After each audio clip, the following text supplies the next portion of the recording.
Welcome back to the show, everybody. This is the Shankly Sessions, the Liverpool podcast we bring you each and every week.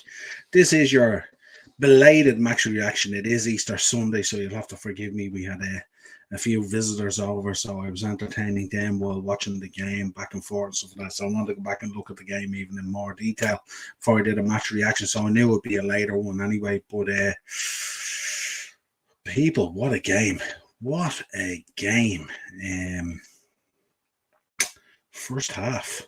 Good Lord, I thought we were in for a heck of a beatdown. The goals coming.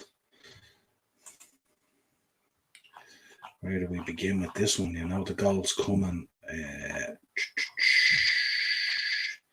8 minutes, Martinelli. And then 28 minutes in. The very epitome of Easter, Jesus scoring from a cross. If that doesn't define Easter Sunday for you, I don't know what does. And then at that stage, I was thinking, oh my God, this is going to be a proper beatdown. Not only are we going to wipe away our record at Anfield against Arsenal, but we're going to do it in some style here, where we're going to cough it up to them. Really, really poor first half. And it comes back to the lineup as well. I did express before the kickoff that I thought the lineup was, really, really poor. I think to have Thiago on the bench and to have Darwin Núñez on the bench and to be playing Curtis Jones or Jordan Henderson and to be playing the Jota instead of Darwin and starting the game that way was a little bit interesting, to say the least. Let me take your comments here first. Henry's in the chat. Hey, how the Irish eyes are smiling at that draw. That may be we should have won. Yeah, we absolutely should have won. Joanne, how are you? Good to see you. Hope you're having a nice Easter bank holiday weekend. Plenty of chocolate. Don't be worried about counting the points or any of that weight loss crap. This is a weekend to feast and enjoy yourself. Let me know, Joanne, what you made of the game. And we'll come back to it.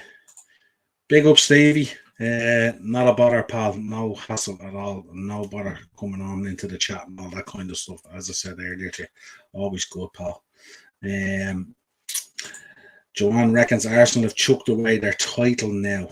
Ooh, that's a big call, isn't it? Henry, hi, Joanne, and hi, Stephen. Yeah, absolutely, folks. So I had a lot to say about the lineup starting off, obviously. I just thought, I think when you have players available, you have to play your best 11. And I was screaming at the TV for Thiago to come on. And, that first half, when you look at it as well, probably our best midfielder was probably Curtis Jones. And I don't want to do Curtis a disservice in any way and stuff like that. You know what I mean? He's come back into the team. He's played. But again, it's his decision making. Just isn't there. When he picks up the ball, he has an idea, then has no idea, not sure what he wants to do with it. Robbo, petulant first half, and then you see the incident, obviously, with the linesman at the end of the half. Be interesting to see what comes out of that based on previous stuff that's been going on with bans and all that kind of stuff. So let's see. Let's see after the Mitrovic situation, does the door swing both ways? But yeah, very, very interesting for Sarah. Arsenal must have been delighted with, okay, they wouldn't have liked coughing up the goal before halftime and stuff like that. But it was a weird one. And we spoke about last year's game as well, how it took an incident between Arteta and Klopp to trigger the crowd into the game, to get things going and all that kind of stuff. And this time it was Granit Xhaka who had a kind of a blow up with Trent. And I was looking at Trent in the game and he was kind of getting ran around and bossed and all that kind of thing. And obviously they target him and, and this is the first time this season where I've seen Trent Alexander, instead of cowering and being boy, stepped up and became a man and said, right, fuck you, Granit Xhaka and Arsenal. I'm going to show you what's what. And he stepped up, took the game by the absolute balls, and just drove at them and went at them. And it was the first time in the second half. Of course, our goal was on 42 from Mo Salah. Then he missed a penalty. And then Bobby Firmino back post on 87. It's just a shame that second goal didn't come a bit earlier, say after 80 minutes or 75 minutes or something like that, because that second half, and we will talk about that second half, Arsenal were absolutely on the rocks. And it's the first time I've seen Arsenal on the rocks this season. I've never seen Arsenal pen back into their half the way they were in that second half. I mean, the stats tell the story as their own, and we'll discuss them a little bit later in the show. But it really was the epitome of a game of two halves. And it just took that incident with Granit Xhaka and Trent for Trent to go, right, that's it, I'm in. I'm not going to let you're not going to bully me in front of my home crowd, in my home stadium, playing for Liverpool Football Club. And then all of a sudden it spread through the team. And all of a sudden it was like, what are we worried about here, boys? Let's go out here and play football. What's the issue? Why are we cowering away? Why are we playing with fear? Why are we worried about making a mistake? Why are we worried about a misplaced pass? Get out there, get at it. When things go wrong, win the ball back. Go out there, compete. We've been saying it all season. If you go out there and you're competitive and you put in a shift, win, lose and draw, we'll always be behind you. And that's what we haven't had this season. That second half is the first time I actually seen us have an absolute proper go. Forget about, I know the Bournemouth game and stuff like that, but I mean an absolute proper go where we said, right, you're not coming and going to do this in our backyard. And in the end, there's probably an argument for Ramsdale to be man of the match for Arsenal. Two unbelievable saves at the end. Incredible. How Konate did not score that goal or bundle that goal in and Ramsdale with it, I do not know. I've been listening to a lot of the Arsenal guys, and of course I'll get Warren and Joanne to give us their thoughts in the comments and stuff like that. Lots of questions over Arteta today, making the substitutions too late.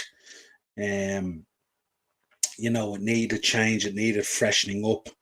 I have to say I was worried about Zinchenko first half. I seen how he sneakily went into midfield at times, as he does, and provides that overload. And it was working really well for Arsenal in the early stages of the game. But I think second half, once Liverpool got control of that game, you can't negate your position like that. You can't forget what your first purpose on the pitch is if you're in that position as a defender. And there was just so much time at times down that side. But let's get in and get some more comments in here. Joanne, oh no, I only had a little chocolate, but I had one of them pies from Pie Sports. Yummy. Oh, well done. Excellent. Yeah. Warren preaches about them. Arteta has chucked the title away today with poor substitutions, bringing people on too late. Yeah, we were just talking about that, Joanne. Yeah, I think that's the general consensus. And look, I've been barking about that all season. I don't get the 65-minute thing with managers or the 60-minute thing with managers. I don't get it. And I certainly don't get the 80-minute thing with managers. And I certainly don't get the 89th-minute thing with managers when they're making changes. And especially Jurgen Klopp has been absolutely responsible for that this season. When he has seen situations evolve like they did in games, he should be making a change at halftime. If there's a problem there, make the changes at halftime and give your team every chance. Warren's in. Also, make sure you're checking out all the channels, guys. Stevie's there, Henry, Warren, Joanne. Check out all these channels, guys. All making great content. Liverpool were so unlucky. You could have had 6. Yeah, we could have. But, I mean, you had a couple of chances yourself, Warren. I mean, Tierney had a chance and, Saka. There was chances there. But I think overall, I think it was the way in which we kind of bullied you and bossed you in the second half is something that Arsenal haven't had happen to them much this season, if any. Henry, hi Warren. Hi Warren, Joanne. Yeah, absolutely. Arsenal's title challenge is finished. I don't know. Is that you go to Anfield, right? You haven't won there since 2012. We've been really, really poor. The Chelsea game is the prime example. But our form at Anfield has been pretty good. I think we've won a number of games there at this stage. It's good level, our football at the moment. Our level at Anfield is very, very good compared to our away form, which is killing us. So it was never going to be an easy game. But I can get it. Like, if you're going 2-0 up at Anfield and you really want your hands on that trophy and you really are in that title race, you need to push that situation home. And I think between the bust up with Trent and Granit Xhaka and the crowd, and then obviously Klopp making some changes, Darwin came on, Thiago came on, we really got a foothold in the game. And I think we just got the bit between our teeth, got the first goal just before half time, which was a killer for Arsenal. Because once you get that goal before half time, you're going in way more positive. And Arsenal were going in slightly deflated after busting their gut in that half, scoring 2 goals and coming away at 2-1 is a bit of a heartbreaker for them. And then they knew second half with us attacking the Klopp and the Cop and a boisterous crowd, and players getting stuck in. Then, like, we really turned back the clock in that second half, looking more like the Liverpool of previous, where we were harassing for the ball, we were hunting in packs, we were chasing everything down. You know, it was a real performance that we wanted to put on, you know, and it was really, really important. But I don't think Arsenal's Titan challenge is finished yet. I don't think it is. And do you know the funny thing about it? And I've been in your position. I feel the nervousness. I feel the tension. I feel it's so close. You can taste it, but you just can't get it, and you have to wait. I've tried to, I've experienced us chasing City down. I've experienced us being caught by City. I experienced last season being 12 minutes away from being Premier League champions. And I fully believe if we had got over the line last May, I think it was, and being Premier League champions, I actually think we would have done the quadruple. I think we would have went into the Real Madrid game just so pumped up. I think we would have done it. And it's an absolute killer. It's a killer to put in that amount of work and have such a season and to do everything you can and to come up short. If it happens, it's a killer. And from talking to me on this podcast, I think everyone knows I am very happy for Arsenal to win the title. And I would like nothing more than Arsenal to win the title. That's not necessarily I want them to come to Liverpool and win, but I would happily see Arsenal. I would sit back and applaud Arsenal if they lift the title in May. Because I know what it takes. I know what it takes to hunt City down. I know how difficult it is. I know the anxiety. I know the nervousness. I know every emotion that you feel and you go through in every game, trying to tick each game off. 9 games, 10 games, 8 games, as you're getting closer and closer and closer, and the nervousness ratcheted up. And today the nervousness ratcheted up, and it's the first time I see in Arsenal second half not playing with the freedom that they normally play with. They felt that tension. This is the first time we've seen them. And we did say that the Liverpool game at Anfield would be key in setting the narrative for the run-in. And boy, did it set the narrative. And don't get me wrong, in terms of the second half we put in and the chances we created, the missed penalty, the opportunities that were there, Mo Salah not quite being on his form today in terms of his control and his shooting boots, Konate's chance, all these other chances that we had. That's a huge point for Arsenal today. You could have easily walked away today with nothing, and I think you guys in the chat are agreeing with me. Henry, I'm so glad Bobby scored. Yeah, I'm really glad Bobby scored, because the performance he put in against Chelsea was absolutely shocking. And kind of when a player of Bobby's stature, who's been a kind of a legend at the club over the last X amount of years, we want him to leave the right way. We want him to leave in a positive kind of way where we can remember him for Bobby Dazzler and the no-look stuff and all that kind of stuff. That's the fond memories we want of Bobby. I don't want Bobby Firmino leaving this club if he leaves in May. I don't want him leaving going, God, wasn't he dreadful? that last run in and stuff like that. I don't want to be talking about Bobby Firmino the way I had to talk about him on Tuesday in that Chelsea game. I really, really don't. I love these guys with all my heart. They've given me so many memories, so many great times. And it's frustrating when you see them play the way they are. Warren, you're fuming. You're fuming. Let me get through these comments. Henry, do you think he was waving goodbye when he scored? Maybe. Who knows? We shall see. I'd say so. I mean, look, there's no doubt he's going. I don't think that's up for consideration, but we just want him to go the right way. Warren's back in. If City win their game in hand, which is at home to West Ham, they will be 3 points behind. And then beat us. They will go in front of us on goal difference.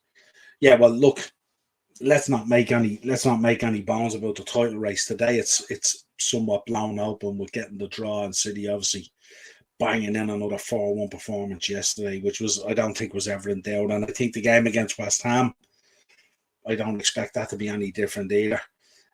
But the game at the Etihad was going to be the key pivotal game. There's no doubt about it. When you looked at the calendar, that week that you have coming up, Man City, Chelsea, and then Newcastle, that is a huge week. And it's a shame when you think about the season. You can be so good all season long, and it always comes down to that week. That's do or die week. That's look in the mirror and see, have you got the absolute cojones to step over that line and say, we want to be champions. And that's what that game at the Etihad is going to be. And Pep is going to be fired up. Look, they're going to beat West Ham. So you're more or less going to be going into the Etihad with that 3-point gap. And this is do or die time. This is whether Arsenal have it or don't have it. Because if you're going to win it, that's what you're going to have to do. And that's what we had to do. It's tough in there when you're in that battle with them.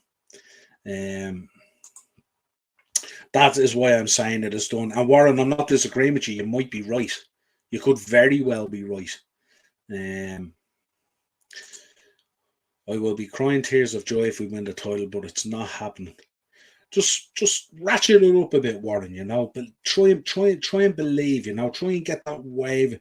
You can be amazed what can happen when you get that wave of positivity behind things. I know it's tough. It's been a long time. You've been waiting a long time, and you may, either you're sold or you're not sold on Arteta, or you're sold or not sold on certain players and stuff like that. But try and harness and ratchet some of that positivity. Get the job done. Get in there. You know what I mean? Get in the trenches and try and do what you can do against Pep. You know what I mean? And look, I've said it before, your team can only do what it does. And if it falls short against City, you just have to applaud Pep and City for what they're doing. It's unbelievable what they're doing. They're such a monstrous, just a tidal wave of how they come at this time of the season. And I said it to people before, when Man City get to this time of the season, 2 months to go, the business end of it, they just want game after game after game. And they can just put a run together and blow people away. And all of a sudden, an 8-point gap or an 11-point gap suddenly evaporates. And all of a sudden, you're in the trenches and you got to go. You got to go. You got to make it happen. Absolutely. And look, no one more than me wants you guys to do it this season. I hope Arsenal win the title. Absolutely, Warren. You have to go to Newcastle. Absolutely. And that's a tough place to go. As Man United fans, look, Liverpool, we went up there and we beat them. And we played really well. But that is not an easy place to go. Redbird's in, all right, my man. We played well in the second half, and Trent was on fire. Absolutely, it took him getting into it with Granit Xhaka to pull that man out of that boy, and saying, "You're in front of your home crowd here. This is your town, your stadium, your club. When are you going to stand up and be counted?" And boy, did Trent stand up and be counted. How do, Henry? How do, Redbird? Yo, absolutely. Si, senor. Yeah, Redbird. Si, senor. That Bobby Dazzler who was in there again, did you notice him today as well? Getting stuck in, wanting to have a go. Talk about chalk and cheese compared to the Tuesday game against Chelsea, where he wasn't even in the game, barely even kicked the ball. Now he wanted to be all over the pitch, getting stuck in, nipping balls away from people like the Bobby of old. That's what we wanted. Absolutely. Bobby catching Mane in the charts. Yeah, not a bad thing either. And it's weird when you think of all the moments that Bobby's created and stuff like that, that he'd be behind Mane in the charts. I know Mane was phenomenal as well, but I suppose Bobby at the time when we were playing with the three, he was such a provider as well. Redbird, Bobby, he's built different. What a legend. He is built different. What a legend. And he's just, I say it, when Bobby Firmino's playing, there's nothing better to look at. Absolutely phenomenal. Warren, absolutely spot on about that week, Niall. That week, Warren, is monstrous. Monstrous. That week, I can tell you now, that week is going to be a defining week for Arsenal's history for the next 10 years. I'm telling you now, that's a defining week. If that goes astray and Man City run in as champions, watch what happens. Watch what happens. That's a history-making week that Arsenal have to go into and stand up and be counted. 100%. 270 minutes of all those players' lives that will change all those players' lives. That's the week that either makes heroes or makes villains. And wait till you see when that week unfolds. That's going to be phenomenal. And look, I hope you blaze through that week and get 9 points. I really, really do. I'd love to see you beat City at the Etihad. I would love it. I would love it, as they say. We need men playing for us, not my squealing. Yeah, they carried out Joanne today in the second half, certainly. First half, I thought they were pretty good. I liked some of the stuff that was going on there. Partey, I think in the first half, I think in the midfield, I thought he was like unbelievable the way he was controlling things. But second half, when that nervousness kicks in and all that adrenaline and energy leaves your body, you can't do anything about it. You can't do anything about it. You just fall asunder and you can't do anything about it. You just can't control it. And then it's wave after wave after wave coming at you. It's unreal. Warren, Niall, you are right, and you're an excellent motivator, and the fire in my belly is raging because of what you were saying. Absolutely, Warren. Get behind that team. Get that positivity going. Get back to those days when you were standing in Highbury cheering them on and stuff like that. Bring that wave of positivity. Remember today, you normally go to Anfield and you don't normally pick up points. You know, this season, you went to White Hart Lane, you did the business, the new White Hart Lane. You don't normally do it. You went to Anfield, you picked up a point. These are all extra points you don't normally do. That's a big point today. That's a huge point. That point today at the end of the season could be the difference between winning and losing the league. So don't wash it away and think, yeah, you were 2-0 up. Absolutely. And you should have built on that. You should have rolled out winners. But nothing is ever as it seems when you come to Anfield with that crowd, that stadium. What goes on there is just something that bit special. It's not an easy place to go. Our form at Anfield has been really good this season. So, but I didn't expect it either. And I'm telling you now, here's my reality of this. At 2-0, I thought we were going to get absolutely dusted by Arsenal today. And I thought we were going to get dusted today so bad that I thought Jurgen Klopp might resign tonight. That's how bad and how toxic I thought it was going to get. And we pulled it back from the brink of that, and we showed that when we want it and when we're interested, we can absolutely stand up. Absolutely, Warren. Get into that team there and get them going.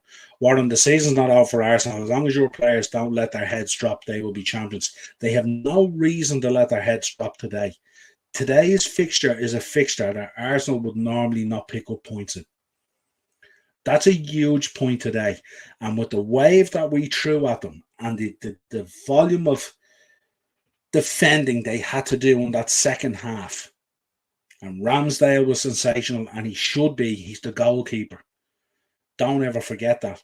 And the way they stood up and defended, and we should have scored, and the penalty and everything else and stuff like that, but we didn't. And they walk away with a point after that barrage in that second half. There's a lot that they can take from that. And there's a lot that they should take from it. And I'm sure when they went into that dressing room after that game, I'm sure Mikel Arteta turned around and says, that's a very important point, guys. And they didn't score. They got that goal in the second half. In the 87th minute, that wave came back post Bobby Firmino. But Arsenal could have easily dropped 3, 4, 5 goals today in the second half, easily with the chances that were there. If Mo Salah had been on his game second half compared to first half, and he had a better control, better strength and balance like he normally does and stuff like that, that could have been anything. And those saves from Ramsdale to keep that at 2-2 and earn you that point is absolutely massive and should not be talked down. Absolutely massive. Warren, that game today reminded me of the Liverpool-Arsenal League Cup 1-1 game in Anfield in 89. We were on fire that night. Rocky and Barnsley scored screamers that night, and I was at Anfield that night. Absolutely. That was a great, listen, that was a great game of football today. And that was Liverpool standing up for themselves and going, we've had enough of what we're being spoken about this season, second half. And Arsenal shown as well the mettle and the strength that they had in that second half to avoid losing wider up and in around that title picture. Is the title picture blown open a bit? Absolutely. But there's certainly positivities to be taken there. Did Arteta get the subs wrong and bring them on late and stuff like that? Absolutely. But these are the mistakes that sometimes when you're under pressure and that title race is ratcheted up to that level, that's what can happen. The atmosphere was electric that night, absolutely. The atmosphere in Anfield, 9 times out of 10. Team gives us something to cheer about. We'll always be behind them. It's unbelievable. It's just a very special stadium. Your own manager, Arsene Wenger, said it before with Jose Mourinho, remember. Very special fans, very special stadium. Sick of some of our fans dissing Nunes. The boy only had one chance. Salah penalty miss was far worse. And besides the pen, he should have got another, if not 2. Absolutely, Redbird was just talking about it. His control today was absolutely awful. And also his strength on his balance. He was muscled off the ball way too easily at times. And look, why Darwin isn't starting and Jota starts is beyond me. I just don't understand. I think Jota's come back. He's been really, really, really rusty since the injury. He's come back and he's really, really struggled. And I think Darwin just chomps at the bit. When Darwin goes on the pitch, and I say it time and time till I beat this test to death. I say it all the time about Darwin Núñez. When Darwin Núñez comes on the pitch, Liverpool's energy lifts around the team. It's different gravy, and I don't understand why he doesn't start. You're right, Redbird. Absolutely. Henry, fans are supposed to win, lose, or draw Sport LFC. Without fans, club is dead. Yeah, 100%. And they had the support today. Second half especially, they were cheering them on. First half, you have to remember, fans are just human as well. You know, you go 2-0 down against Arsenal and Anfield. You know what I mean? It's a tough one. It's a tough one in there, you know. What happened with Robbo at the end of the first half? I think from what I can see, the video footage, he was walking off and I think he was having words with the linesman. The linesman turned and elbowed him up into his chin or something like that by the looks of it. But we'll see what comes out about it. No doubt it'll probably be smoothed over or washed away as something silly, you know what I mean? But when Mitrovic grabs the referee, he gets 8 games. I'm not gonna dwell on it, you know. Some people will call it assault, but no, never. Fourth official elbow to Moran. Yeah, absolutely. 15 goals for Liverpool now for Núñez. Yeah. And Warren, I hope that today is a turning point for Liverpool. I don't think it will be a turning point. I don't think. I've thrown away top 4. I don't think top 4 is going to happen. I don't at this stage. I can't be thinking like that. So there really is no turning point for us, except to go out this season and gain as many points as we can and put in a few performances and stuff like that. But look, we put in a performance like this, got a real good draw today against Arsenal. Should have won, but that performance, like the Chelsea performance on Tuesday. Those performances are more prevalent and only around the corner. So there's no turning point to have here. This season is done. This team needs changing. This manager needs to step up. He needs to manage. He needs to step into that seat. He needs to not suffer fools gladly. He needs not to be hugging and cuddling lads and loyalty and all that kind of stuff. He needs to manage the team as a manager. He needs to bring in the players that he needs. He needs to rebuild this team for next season. and we'll see where that takes us.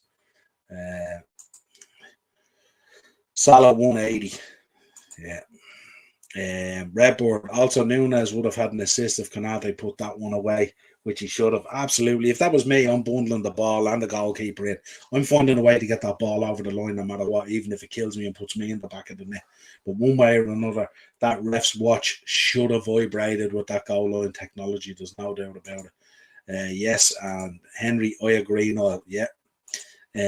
Joanne, we're in for a hammering next week. I don't know, Joanne. Like, I don't. Like, I know you say that, but Arsenal haven't really had a hammering this season. You know what I mean? And going to Anfield and drawing 2-2, you know, on the face of it, you can see from 2-0 up, you were in a very strong position and you should kick on from that, and you didn't. And we could talk about Arteta not making the subs early enough, that they should have been much earlier. You can talk about maybe the lineup. You can talk about a number of things. But to come away there 2-2, I think Arteta, if he's the manager that we think he is, and if Arsenal really have intentions of lifting this title after so long, I think that game today has to be parked. It has to be broken down and seen for what it is.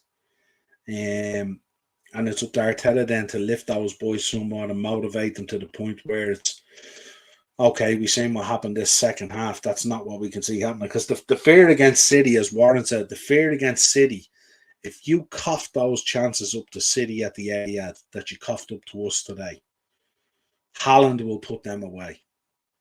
Grealish will put them away. Foden will put them away. All those players at Man City will put them away. Julian Alvarez will put them away. So instead of the game finishing today like 2-2, the game at the Etihad would finish more like 5-2, 6-2, given those chances. If you cough up a penalty to City, they'll put it away. And that's the thing. That's the thing to be really careful of. You know what I mean? You got to lift it a little bit more than that. If the fourth official did that, he should never be official again. It wasn't the fourth official, Warren. It was one of the linesmen, as far as I know. As far as I know, it was a linesman. It wasn't a fourth official. If you're going to ban players for 8 games for manhandling officials, then it has to work both ways. Absolutely. We'll see what comes out about it. You know, maybe it was the slap under the chin that Robbo needed, because he was horrific for staff. I don't think it will be a hammering, but I think City will win 3-0. Yeah, maybe. Let's see how it all evolves. Let's see when the dust settles tomorrow and interesting information comes out and stuff like that. Let's see what happens. UCL for City next week. I said to Henry, everyone is clutching onto this whole thing about City focused on the Champions League and still in the FA Cup and still pushing for the title and stuff like that. Remember, when you're a really good team, if you're a really good team playing really, really well, you don't want to be training. You want to be just recovering match, no injuries, just going from game to game to game. Sunday, Wednesday, Saturday, Sunday, Wednesday, Saturday, and just keep those games flowing. And that's what happens with good teams. This is something I've spoke about this season on a lot of our podcasts, where Liverpool can't find that rhythm from game to game. It's like dancing. I've described it when you see Rocky, you know, Rocky with Apollo in Rocky 3, I think it is. And Rocky loses everything. Clubber Lang gives him a hiding, and he loses his whole game. He's forgotten what boxing's about, and he's just getting the head poked off and all this kind of thing.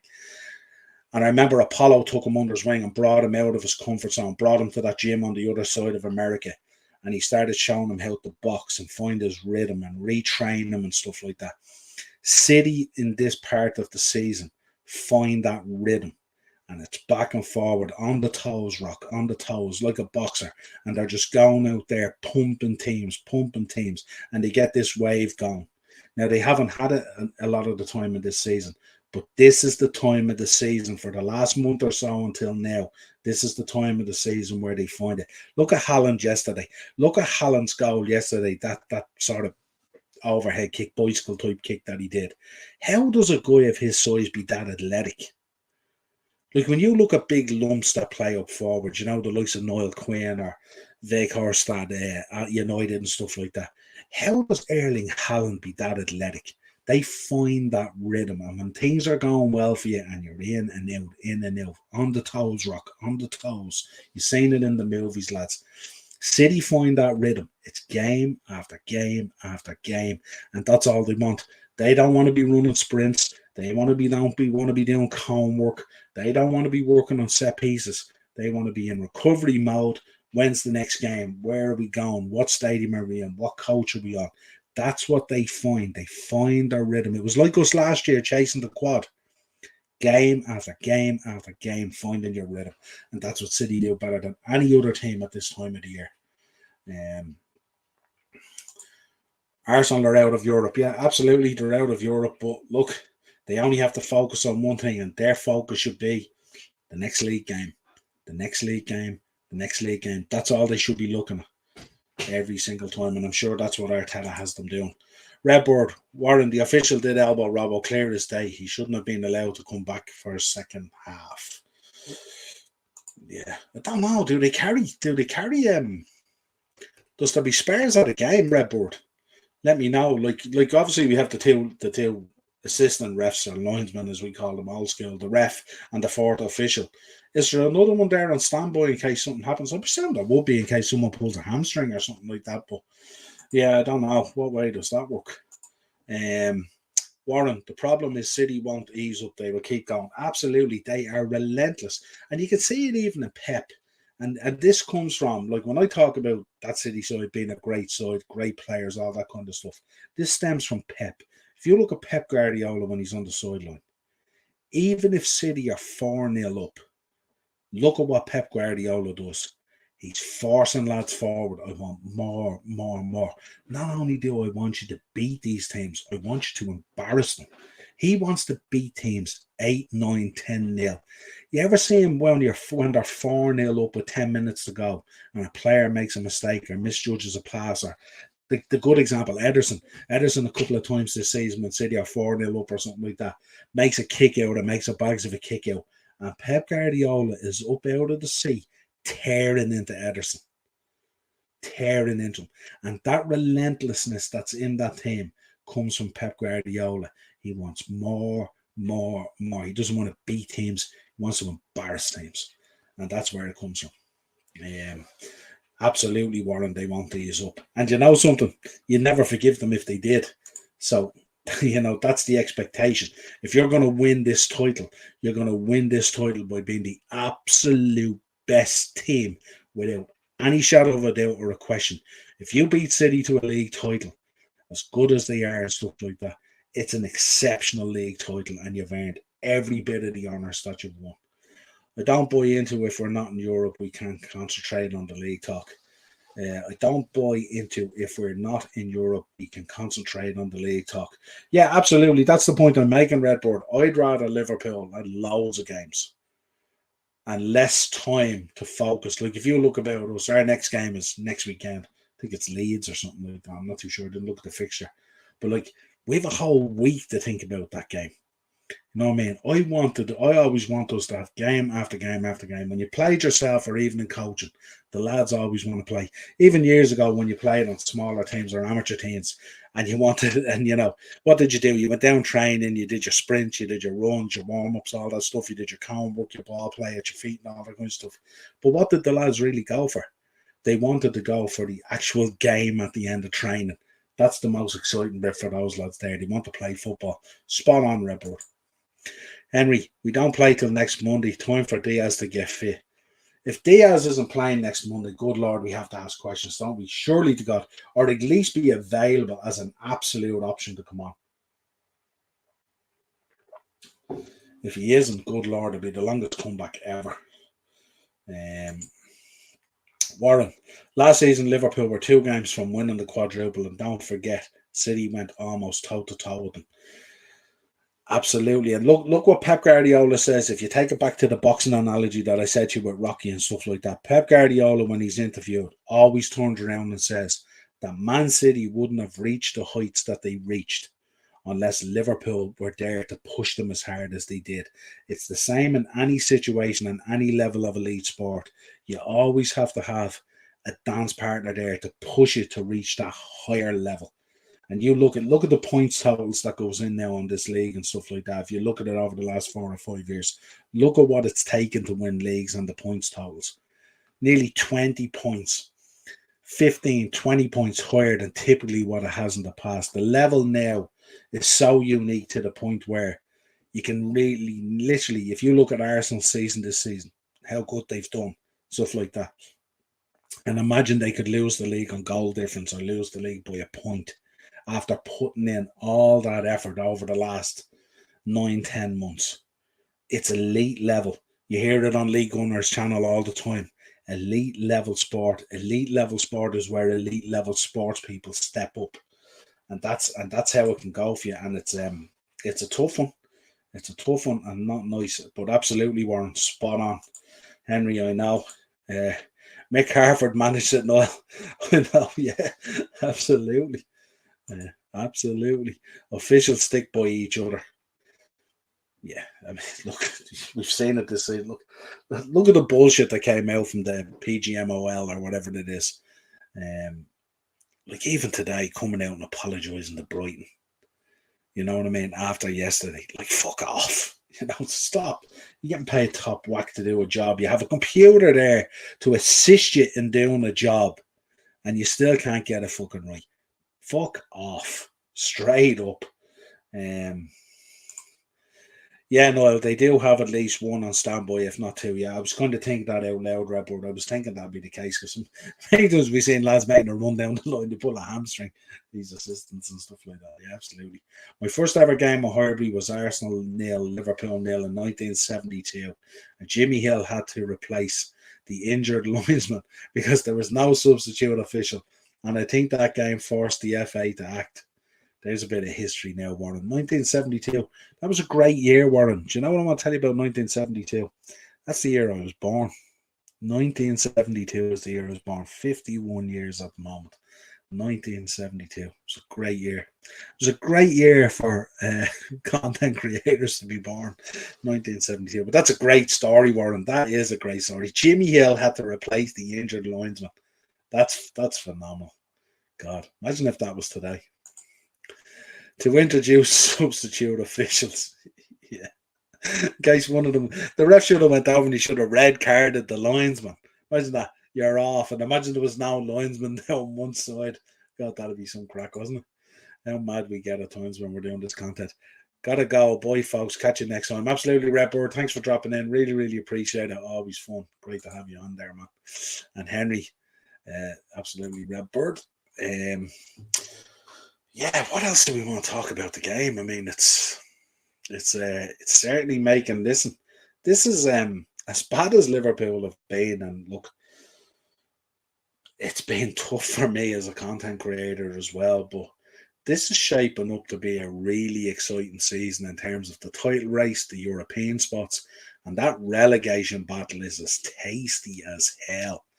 Any from 7 or 8 could go in there. It's going to be absolutely sensational. So we can look forward to another 7-8 weeks of this title race or whatever it is. It's going to be absolutely sensational. I really do hope that Arsenal get over the line. I think they've put in a sensational effort this season. I think Mikel Arteta has stepped up. Has had a lot of obstacles in his way, a lot of calls about him in terms of some of the decisions he's made and stuff like that and all. The players this season have been sensational. And don't let today be that defining moment that stops you pushing on in the next game or whatever it is. Get in there, get stuck in, get the points that you need. Keep on facing down Man City. Push them right to the end. And look, if you fall short, you fall short. You know, it's a tough one to take. You know, especially when sometimes, like ourselves, you never know when the next one's going to come around. So, you know, because of that, and you never know when the next one's going to come around or what might happen. Who knows? Mikel Arteta might go off to Real Madrid. Who knows what might happen? Thinking aloud here. Stick with it. Enjoy this. Don't ratchet the nerves up too much, or if you're going to ratchet them up in a way, the anxiety and the nerves in a positive manner. and keep it going. Keep it going. Push them right till the end, but they have to earn it too. It's these feelings don't come along too often, and you have to enjoy it. And I say it to the lads, I say it to Del Boy, and I say it to Kyle, I say it to all the lads. Enjoy the moment, enjoy the ride, enjoy the journey that they're bringing you on. They're bringing you on a journey this season. And if history writes itself and you get over the line, it's going to be sensational for Arsenal. And if you fall short, you fall short. It'll leave a bit of a distaste in your mouth and stuff like that. But you'll go again. You know what I mean? You're not suddenly going to stop following Arsenal Football Club. I'm suddenly not going to stop following Liverpool because we've had a woeful season. I've been there, wrote the book. We'll be back next season, hopefully stronger with new signings. You guys will have more signings, but enjoy this moment now. This next 6 weeks could change the history and direction of Arsenal Football Club. And I would implore every single one of you, get behind your club. Get that wave of positivity going. Don't dwell on the negativity. Don't dwell on the fact that substitutions were late today. Don't dwell on the fact that Arteta is a young manager and he's trying to find his way and all this kind of thing. Get on the journey. Get on the journey and try and get your team over the line. Really, really important. Do you think the incident at halftime with Robbo helped to fire up Liverpool? No, the incident that fired it up was Trent Alexander and Granit Xhaka. Absolutely fired it up. Once Trent brings that energy, once Nunes came on, all those kind of things, those things are like a ball of energy that goes right through the team. And you can see the energy levels lifting. You can see the confidence coming back when you're running at teams and you're having a go and you've boxed them in. We've boxed teams in and we suffocate them to death. Sometimes we just can't break them down. But when you're suffocating a team like that, and every time the team tries to get out, you get the ball back off them, you suffocate them into the game. It's wave after wave after wave. It's a special time, but it's also a special time for a team that can stand that type of pressure. So let's see what happens over the next few weeks. I'm happy that Liverpool put in that second half performance. Because I do at times this season, and I've said it time and time again, I worry a lot about Jurgen Klopp. I do worry. I worry about some of the decisions. I worry about some of the in-game management. I worry about a lot of things in relation to that and stuff like that. I'm not going to focus on the ownership.